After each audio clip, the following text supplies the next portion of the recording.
umusa kaNkulunkulu ngibonga nje kakhulu uNkulunkulu ongenzele lowo musa egameni lenkosi yethu uJesu.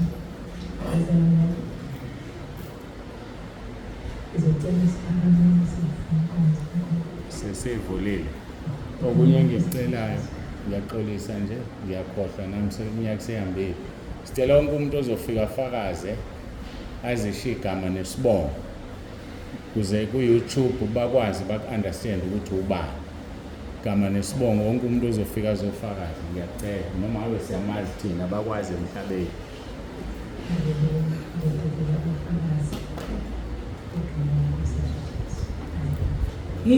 Inqaniwe